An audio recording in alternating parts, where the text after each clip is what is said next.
Hello, everyone, and thank you for tuning into our pre-recorded kickoff. For those of you who may not know me, my name is Denise Bermudez, and I'm the director of the PHLpreK program for the City of Philadelphia's Office of Children and Families. And first and foremost, I just want to take time to welcome all of you to the 2022-2023 PHLpreK school year. And we're so excited that everyone will have the opportunity to serve the children of Philadelphia for another meaningful year of fun and learning and just all the love that we have to give.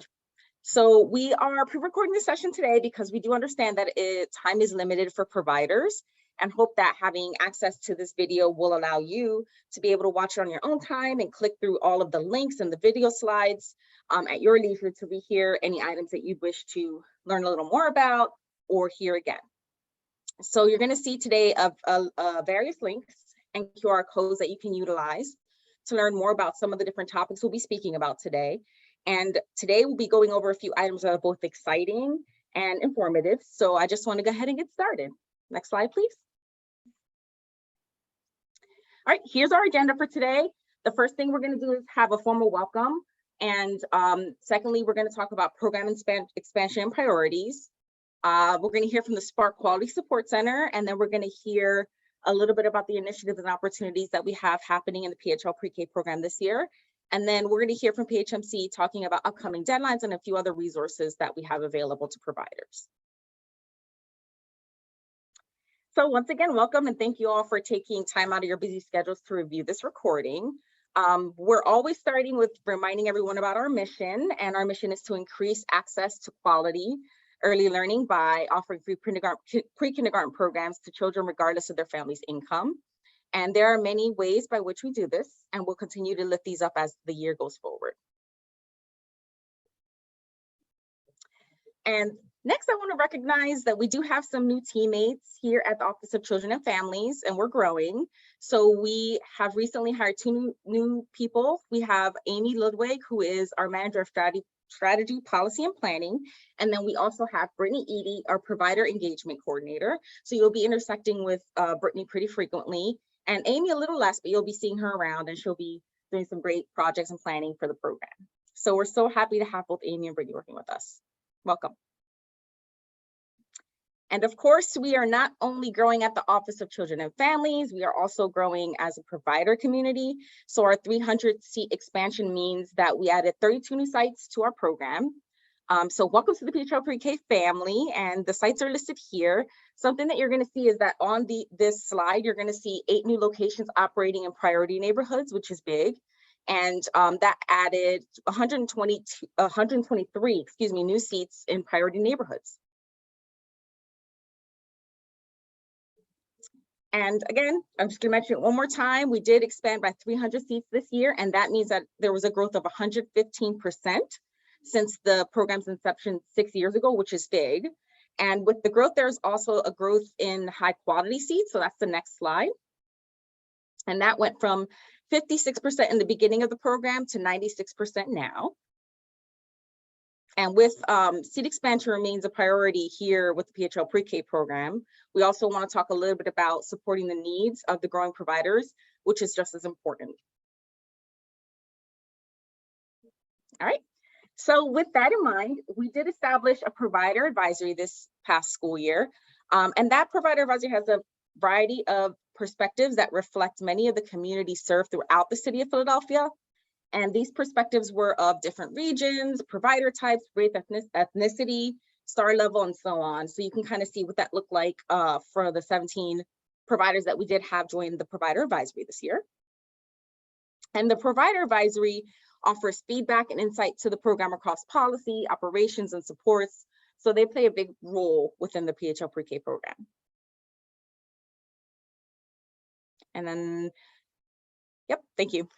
During the advisory meetings, we had 18 different categories that were identified, and we're happy to announce that 80% of them have been met or are in development. And so OCF has been committed to continuing to meet the needs of the providers and prioritizing several, but not all of the feedback that was expressed. So we want to go ahead and go on to the next slide and talk a little bit about some of that. All right. So we have 3 main areas. If you see over here, infrastructure, resources, and expansion. And so I have a little bit of information here about some of the things that we've accomplished. The most exciting thing, from what I understand, is the $10,000 a child raised funding per school year. And we also were able to send out contract notifications, and enrollment was a month earlier, which is also exciting. And we have increased supplemental grant funding. And there is an event calendar on the Knowledge Center you're going to hear about in a little bit later. As far as resources are concerned, we have unified coaching and supports at the QSC. We've created the acute trauma response team and aligned mental health consultant supports. And then under expansion, we have priority neighborhoods incorporated city with citywide data and 700K child care facilities fund available for facilities enhancements. And now I just want to go ahead and introduce Candace Wegner. She's here as a current provider advisory member, and she is the director at Spring Garden Academy, and she'll be talking a little bit more about the provider advisory. Good morning, everyone. I have been serving on the provider advisory this past year, and it has been a wonderful experience. The way the advisory worked is that we took turns as providers co-chairing each meeting, and we had brought up 2 issues a meeting that we worked together on as colleagues. And some of those things that we brought up, like staffing, funding, our experience in FY23 as new providers, the reapplication process every year, and then a lot of issues around the differences in our neighborhoods and how poverty and how some of those other challenges played out in FY23. Those were themes that came up, and then you could see from the slide here that they were things that we not only brought up, but we also began to propose solutions, really listen to each other to clarify what the actual issues were and what would be doable. And what I really appreciated as an advisory committee member is that OCF, SPARK, PHMC listened. They actually sat in our groups, listened to us, asked for clarification, asked for feedback. And then after the meetings were over, they would come back the next month and say, well, some things are doable, some things are not. Some are short-term, some are long-term, or if they're not something we can do, this is why. And we learned a lot as providers, too, about the way the city council works and how funding works and how the program has been structured. So I thought it was a wonderful experience and actually something that served us all very well as providers.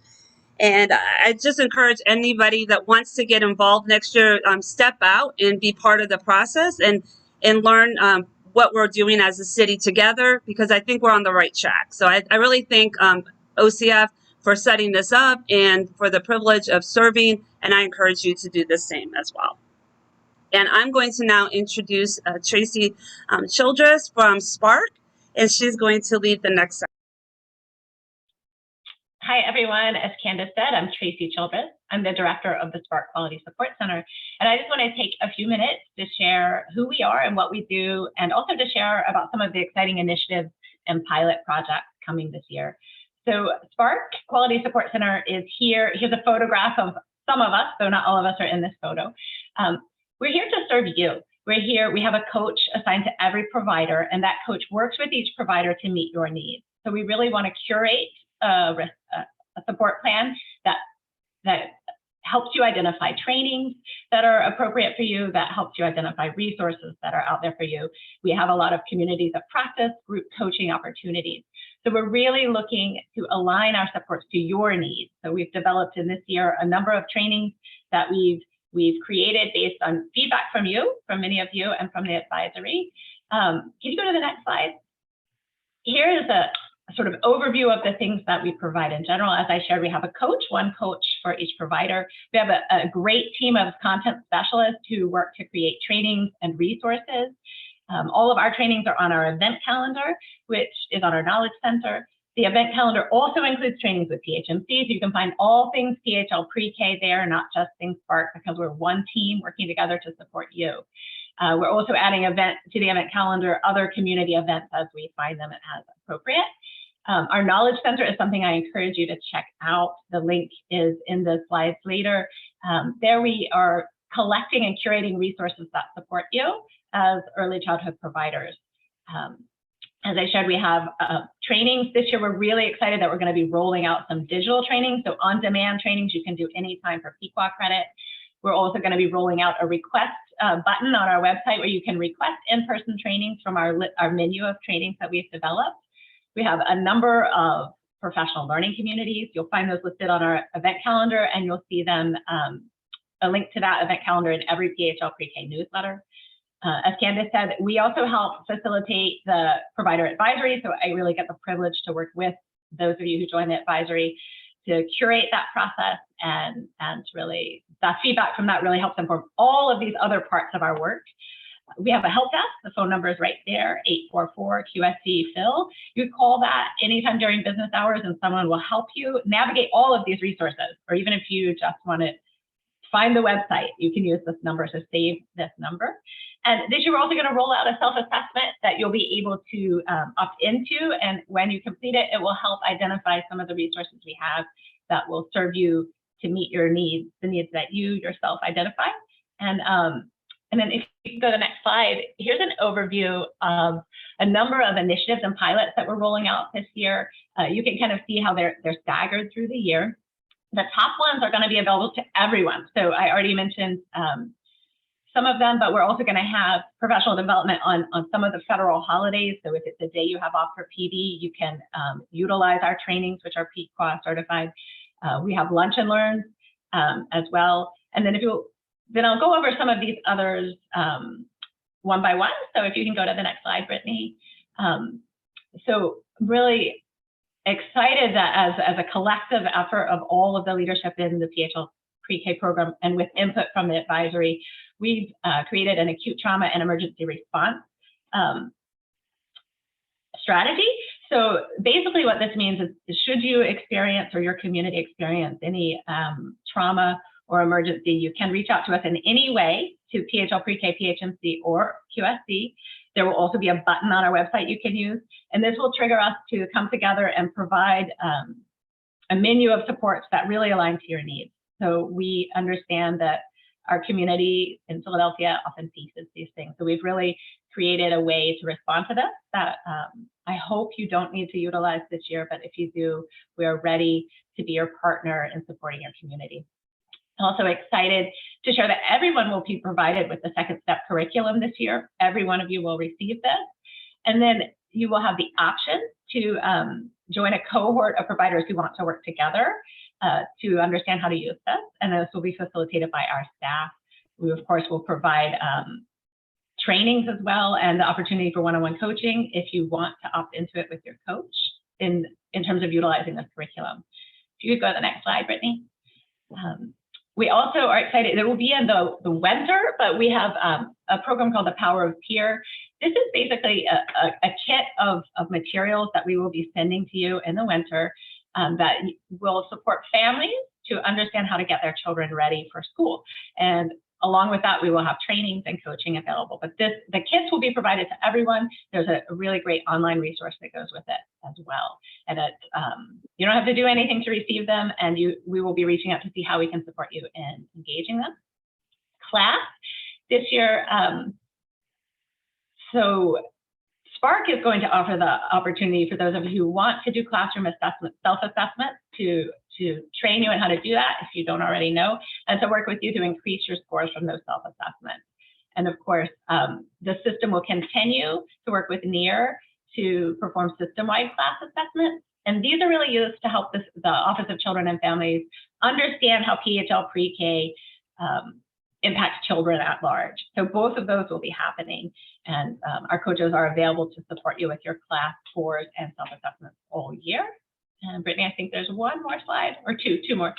So there's so many exciting things that we're offering this year. In addition to the many supports that already exist for business, we are going to have a sign up for those of you who want to opt in for one-on-one support from business specialists who can work with you in whatever ways you need to align your business needs, from PHL Pre-K specific business issues to more general things like a profit and loss or your tax filing. So more information will be shared out with that in the next month.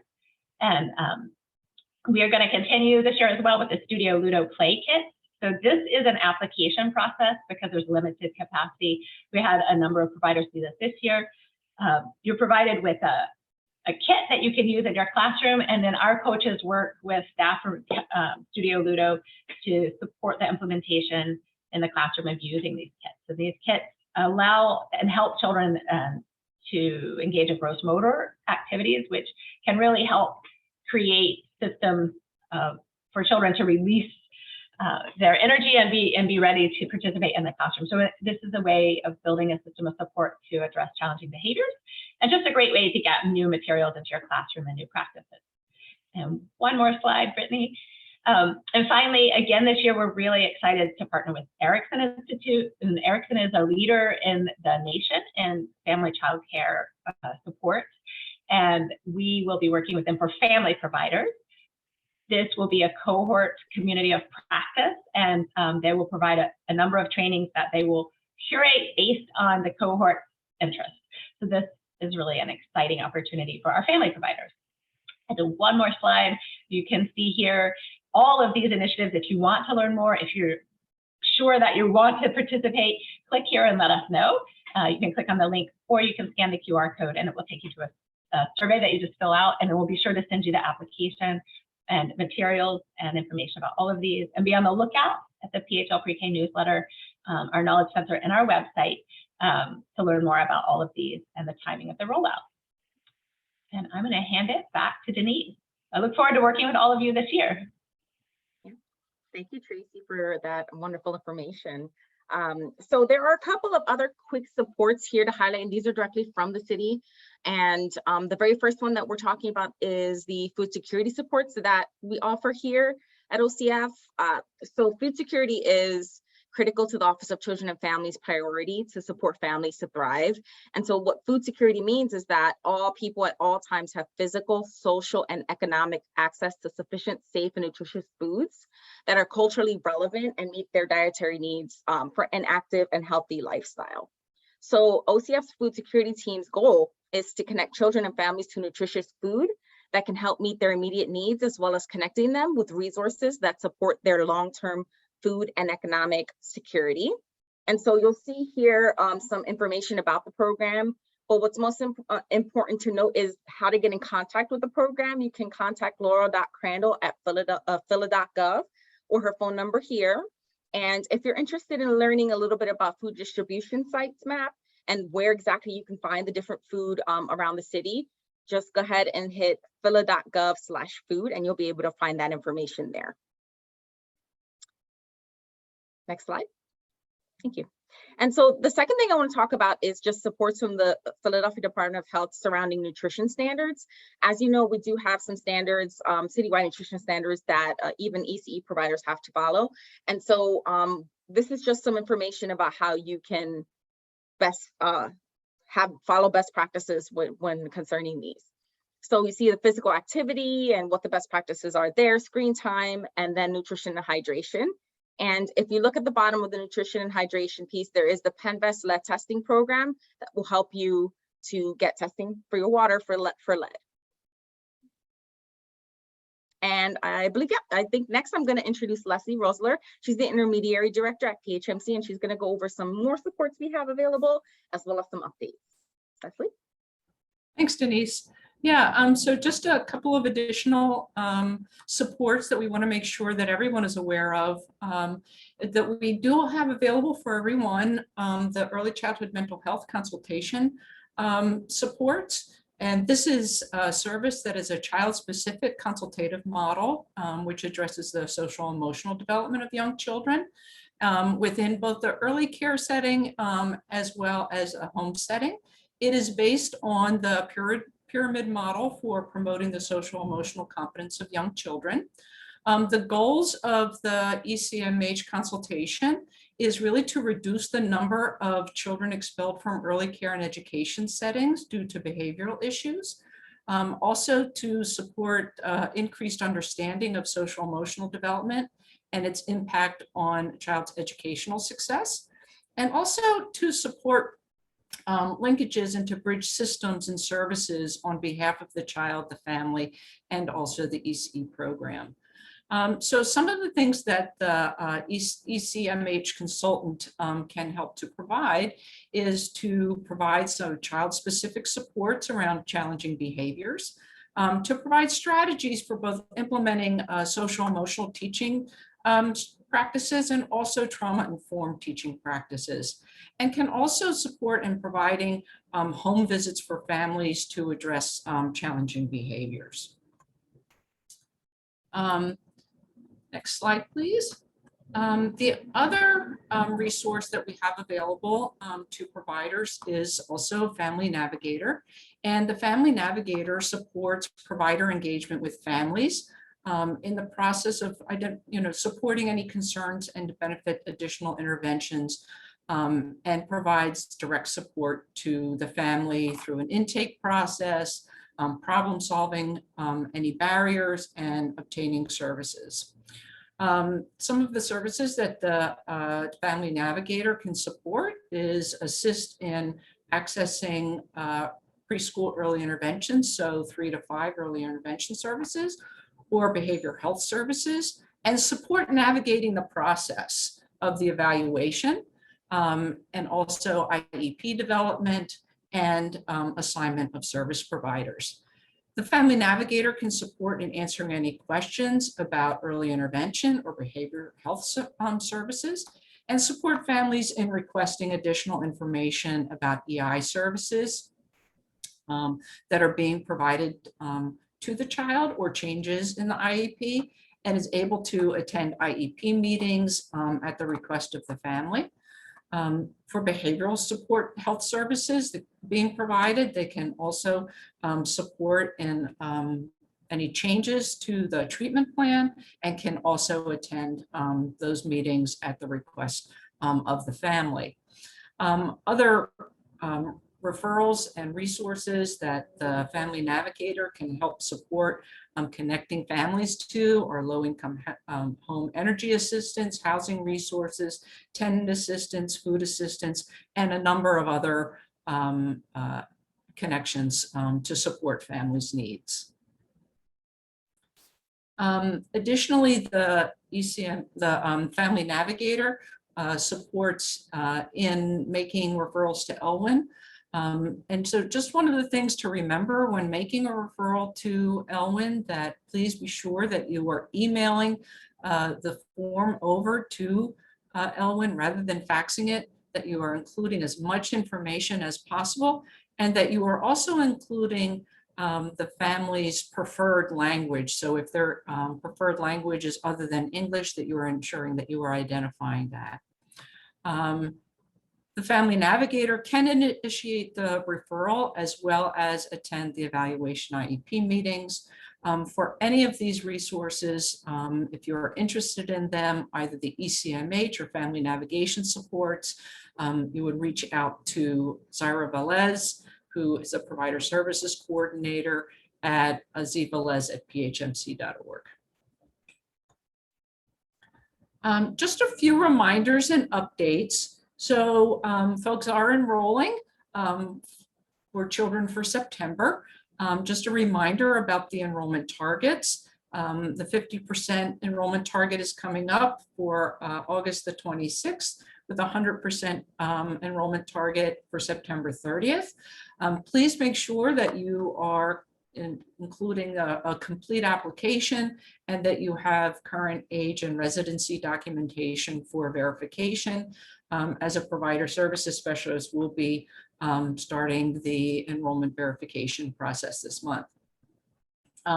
Fiscal reports, just a reminder that August 31st is when the year-end and desk review documentation is due for providers who were contracted in the FY22, and also the week of August the 15th for providers contracted in FY22 who will be expected to complete an independent external review. We will be sending a communication to you with information about that and a reminder about that.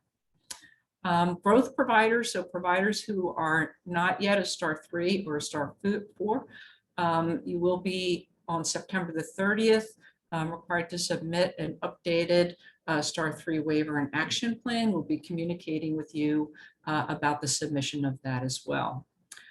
Tracy did mention the NEAR evaluation a little bit earlier in the session. There will be classroom observations and child assessments that will be completed this year. So please look for a separate communication. In fact, we are planning to get that out this week with information about distribution and collection of consent forms to share with families. So please make sure that you read that communication carefully, distribute and collect the consent forms from families to have available when the data collectors reach out to you. They do plan to begin scheduling those evaluations the week of September the 12th. And then just a couple of other updates. Just want to remind folks that we do have waivers available for a number of things this year. All providers will be required to have an approved remote learning waiver on file to ensure preparation for any emergency closures or the need to shift the learning model at any point during the program year. So returning providers with no changes will not be required to resubmit, but we will ask that you do attest that there are no changes to your model.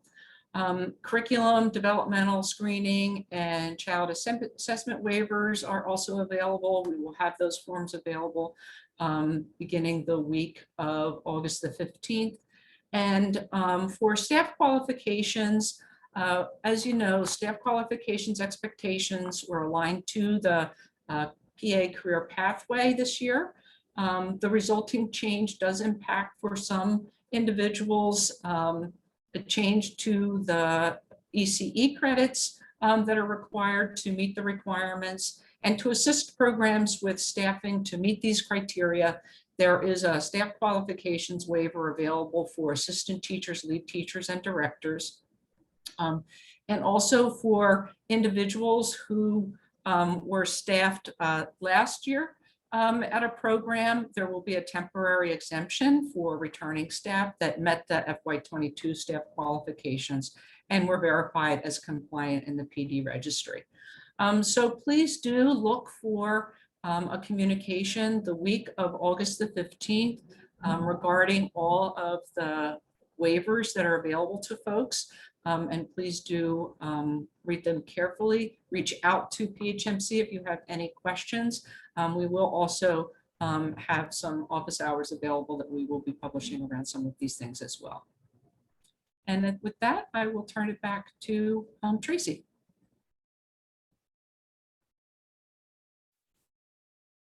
Or maybe me, actually. When I go ahead to the next slide. Perfect. So thank you all for taking time to watch our video once again. I think, you'll be able to go through and see all of the items that you may have missed, or some of the things you want to read a little bit more in depth, and have access to that. But as always, please feel free to get in touch with us if you have any questions, comments, or concerns. And these are the 3 ways you can reach us. Well, there's many ways you can reach us, but I think what we strongly like to note is that there's no wrong way. Reach out to any of us and we can get you to the right person you need to answer your questions or comments and concerns. So just make sure to reach out when you need it. And so I think that's it. So once again, thank you for taking time to review the video, and please feel free to send feedback on this presentation. We do have a survey here, the kickoff feedback survey. You can use this QR code, or you can just click the link and be able to let us know what you think. And then we are going to also have office hours, as Leslie mentioned a minute ago, and the office hours are going to be linked to this email that you received this video in. So please just make sure that you sign up for office hours if you want to come talk with us or have any questions or want any further information on anything we talked about today.